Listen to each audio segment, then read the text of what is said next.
નમસ્કાર વિદ્યાર્થી મિત્રો, યુટ્યુબ લર્ન સંસ્કૃત ચેનલમાં આપનું સ્વાગત છે. મિત્રો, ગયા લેક્ચરમાં આપણે ધોરણ 10 સંસ્કૃત વિષયમાં 12મું ગદ્ય કલિકાલ સર્વકનો હેમચંદ્રાચાર્ય આ ગદ્યના પ્રારંભના 3 પેરેગ્રાફ જોયા હતા. મિત્રો, તેમાં આપણે જોયું હતું કે વિક્રમ સંવતની 12મી સદીમાં સિદ્ધરાજ જયસિંહ માળવા પર ચઢાઈ કરી અને માળવાના રાજા યશોવર્માને પરાજિત કરીને તેનું બધું જ ધન અને ગ્રંથ ભંડાર લઈને અનહિલપુર પાટણ પરત આવે છે. ત્યારબાદ તે વિચારે છે કે માળવાના વિજયથી મને ઘણું બધું ધન પ્રાપ્ત થયું, ઘણો બધો મૂલ્યવાન ગ્રંથ ભંડાર પ્રાપ્ત થયો, પરંતુ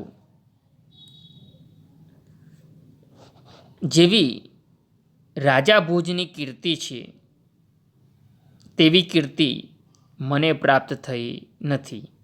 આથી મારે પણ એવું કરવું જોઈએ કે જેથી મારી કીર્તિ પણ ભોજ જેવી થાય.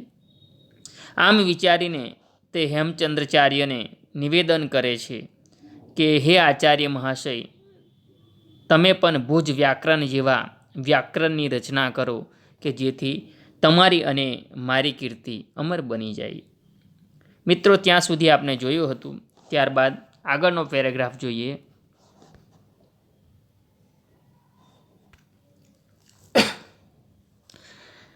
રાજસ્ય જયસિંહસ્ય નિવેદનેન પ્રેરિતા સિદ્ધરાજસ્ય જયસિંહસ્ય, એટલે સિદ્ધરાજ જયસિંહના નિવેદનેન એટલે નિવેદનથી, પ્રેરિતા એટલે પ્રેરાયેલા, સિદ્ધરાજ જયસિંહના નિવેદનથી પ્રેરાયેલા હેમચંદ્રાચાર્ય એટલે હેમચંદ્રાચાર્યે એકમ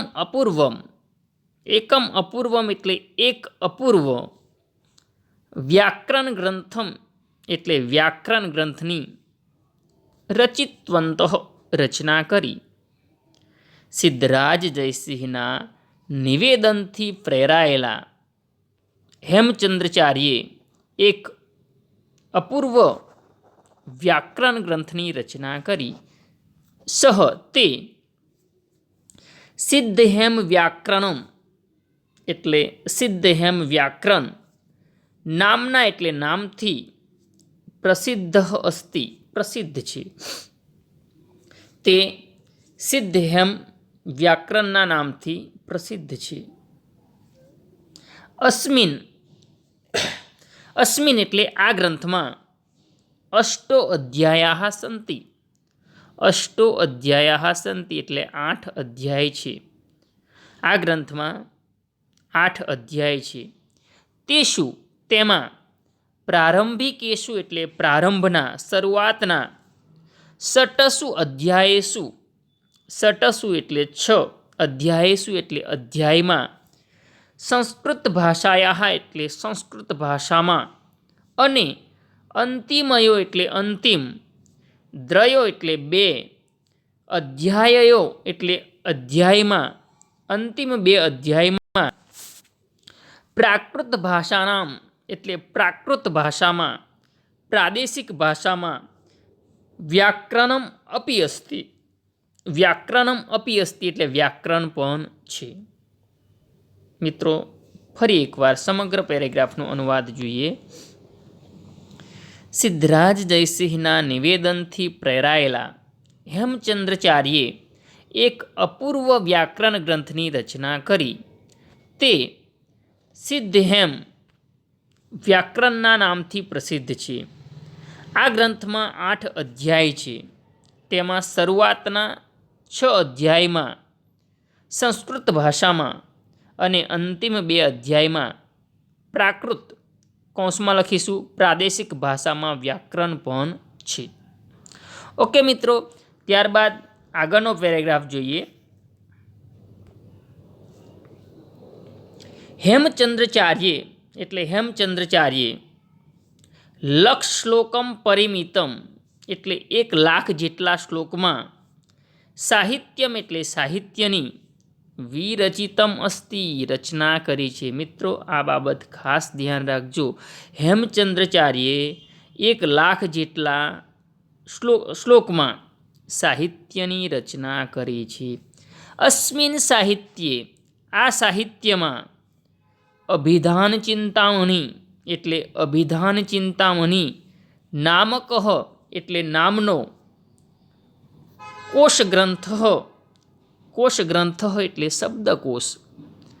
આ સાહિત્યમાં અભિધાન ચિંતામણી નામનો શબ્દકોશ. ચાલુક્ય વંશોત્કીર્તનમ જેનો અર્થ મિત્રો તેવો જ રહેશે. ચાલુક્ય વંશોત્કીર્તન નામકમ એટલે નામનું સંસ્કૃત પ્રાકૃત ભાષા નિબંધમ એટલે સંસ્કૃત અને પ્રાકૃત ભાષામાં નિબંધ એટલે રચાયેલું. દ્રયાશ્રયમ એટલે દ્રયાશ્રય. મહાકાવ્યમ એટલે મહાકાવ્ય છે. ચાલુક્ય વંશોત્કીર્તન નામનું સંસ્કૃત અને પ્રાકૃત ભાષામાં રચાયેલું દ્રયાશ્રય મહાકાવ્ય છે.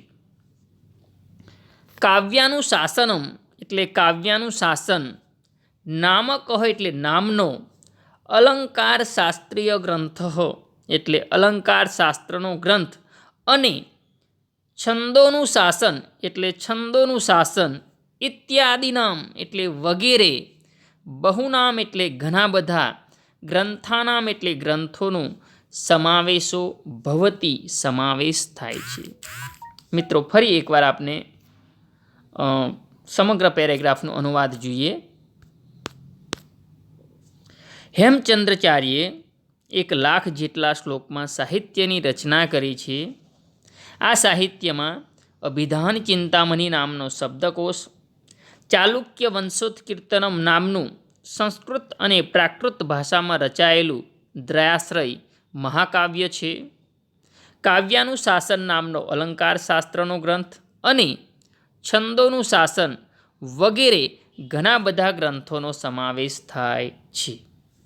ત્યારબાદ મિત્રો અંતિમ પેરેગ્રાફ જોઈએ. ગુર્જર પ્રદેશે લબ્ધજની અયમ. ગુર્જર પ્રદેશે લબ્ધજની અયમ. અયમ એટલે આમ. ગુર્જર પ્રદેશે એટલે ગુજરાત પ્રદેશમાં લબ્ધજની એટલે જન્મ મેળવેલો જન્મેલા એવા. આમ ગુજરાત પ્રદેશમાં જન્મેલા હેમચંદ્રાચાર્ય એટલે હેમચંદ્રાચાર્ય હોય એટલે હેમચંદ્રાચાર્ય. આમ ગુજરાત પ્રદેશમાં જન્મેલા હેમચંદ્રાચાર્ય ન કેવલમ ગુર્જર પ્રાંતે અપી. ન કેવલમ ગુર્જર પ્રાંતે એટલે માત્ર ગુજરાત પ્રદેશમાં જ નહીં, અપી પણ સમગ્રે અપી એટલે સમગ્ર સંસ્કૃત સાહિત્ય આકાશે એટલે સંસ્કૃત સાહિત્યરૂપી આકાશમાં સૂર્યવત એટલે સૂર્યની જેમ પ્રકાશતે એટલે પ્રકાશે છે. આમ ગુજરાત પ્રદેશમાં જન્મેલા હેમચંદ્રાચાર્ય માત્ર ગુજરાત પ્રદેશમાં જ નહીં પણ સમગ્ર સંસ્કૃત સાહિત્યરૂપી આકાશમાં સૂર્યની જેમ પ્રકાશે છે. ઓકે મિત્રો, તો અહીં આપનું આ 12મું ગદ્ય કલિકાલ સર્વજ્ઞ હેમચંદ્રાચાર્ય અહીં પૂર્ણ થાય છે. આશા રાખું છું કે તમને ખબર પડી હશે. જો કોઈ શબ્દમાં વાક્યમાં તમને મુશ્કેલી જણાય તો મને કમેન્ટ બોક્સમાં કમેન્ટ કરીને અવશ્ય જણાવશો. ઓકે મિત્રો, ધન્યવાદ.